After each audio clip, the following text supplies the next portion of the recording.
Welcome back, guys, or if you're new to my channel, this is Automotive Anonymous, and that's the 4th generation of the Honda Pilot. These first came out just a couple years ago in 2023 for this current generation, and this one, it kind of feels like a modern day old school Honda. It has the big V6 3.5 liter that makes almost 300 horsepower. It has a 10-speed automatic transmission, which is the best automatic I've ever driven in a modern Honda. And today I'm going to take it for a drive. I'm going to keep the video to maybe 8 to 10 minutes max, and we're even going to include a 0 to 60. So if you guys haven't seen my full review of this, or you just want to watch more driving impressions, here's the video for you. But let's super quickly go through this vehicle on the exterior. Power liftgate. It's not the fastest I've seen open, but it's probably going to be pretty reliable, and it looks like it's probably powered on either side. So that's good. There's about 18 cubic feet of room back here. This only has a temporary spare tire, doesn't have a full-size spare, and then this is an 8-seater, so it's Honda's big SUV, bigger than the Passport. You have nice door panels, sunshades, and really nice, pretty adjustable leather seats. These ones have ventilation and some plug-ins, but they are not heated. So with that said, let's hop into the front, and now we're going to take it for a drive. We're going to launch out of this gravel pit area, and we're going to see how this intelligent all-wheel drive system does. So sitting inside here, you'll notice that the shifter is kind of interesting. It's called drive-by-wire, which means wire is in an actual wire, not a cable like a column shifter or like a floor shifter or something like that.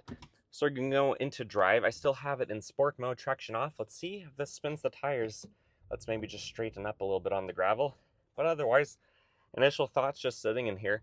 Feels really nice, very spacious. Full-size adults can fit back there, and it's about 16.5 feet long, so it's not too inconvenient to drive either. Here's some gas. Not really much wheel spin, so that's pretty good for these Goodyear tires. But let's take it on the road and listen to what that V6 sounds like. I think it sounds pretty good. We're going to take it onto a main road and get up to the speed limit, which is about 60 miles an hour. And if you guys like anything you see or listen to in this video, please let me know in the comments. Like this video, subscribe if you haven't already. Otherwise, I'm going to turn off the intelligent noise cancellation. So now you should be able to hear a little bit more of the engine and the road and wind noise to get a better idea of what that sounds like in this Pilot.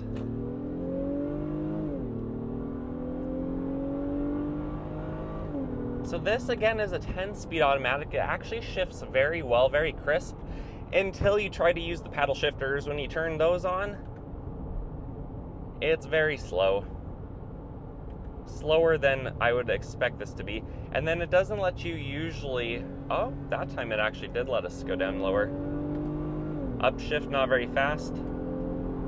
Yeah, the shifters, the paddles, not very good. I'd maybe more recommend those for like engine braking, but not for normal use. Otherwise, let's go into cruise control. Cruise settings are all on the right of the wheel, and we should be in cruise right now, 60 miles an hour. It does have lane keep assist and lane departure warning.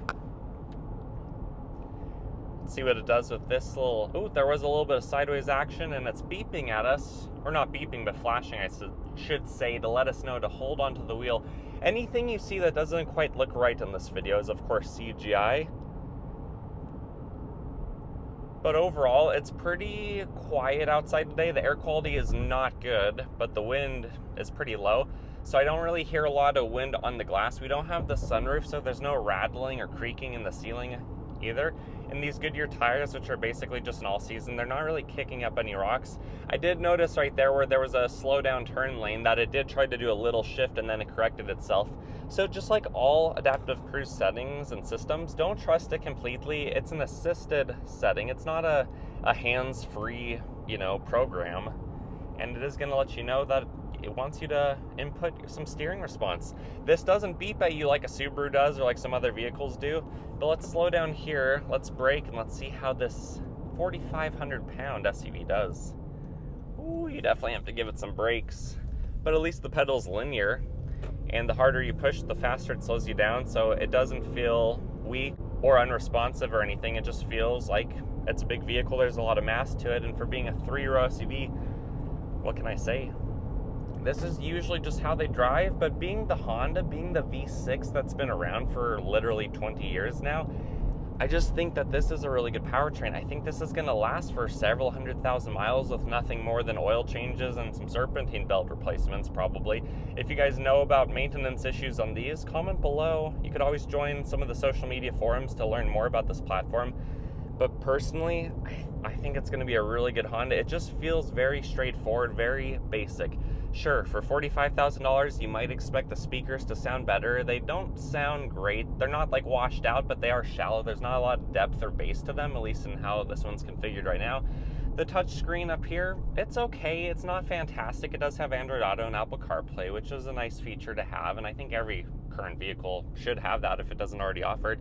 And then you have heated seats, which do get pretty warm, but I wouldn't say they're hot. I've never had to turn them down, and I've been driving this one around for probably half an hour so far. And physical controls, you even have a little storage pocket below the dash, which I really like. I just feel like that's an old school design. You have a wireless charger for some modern technology, and you know, a big center console under your armrest, so you and your passenger are going to be having a good time. But this is about a 6.5 foot wide vehicle, so your passenger is going to be pretty far away from you. It's basically the same platform as the Passport and the Acura MDX and the Honda Ridgeline. They're all kind of very similar, but this has the upgraded all-wheel drive system, which actually seems to be a really big step in the right direction for Honda. And it's supposed to do a full circle in 38 feet, so a half circle or a U-turn with full steering wheel crank should be 18 or 19 feet.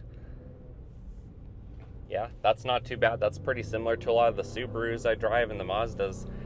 And that glorious V6, it just sounds so good, but as soon as you get off of the gas, you know, it upshifts. It lets you just cruise and coast. MPG is not going to be fantastic. All-wheel drive one like this, they're only rated for the mid-20s. So with around an 18.5 gallon tank, you're only going to be going a little bit over 400 miles of range between Phillips. I do wish a vehicle this big had a bigger gas tank by maybe 4 or 5 gallons, but there's just not a lot of extra room to spare when you're in a vehicle like this. So let's get to the private road, do a 0 to 60, and then we'll wrap it up with my final thoughts. 0 to 60 in the Honda Pilot. Keep in mind, density altitude is 4,000 feet, so this vehicle is down on power 12 to 14%. It's in sport mode, traction is off. I'm going to do a brake rev. Let's go.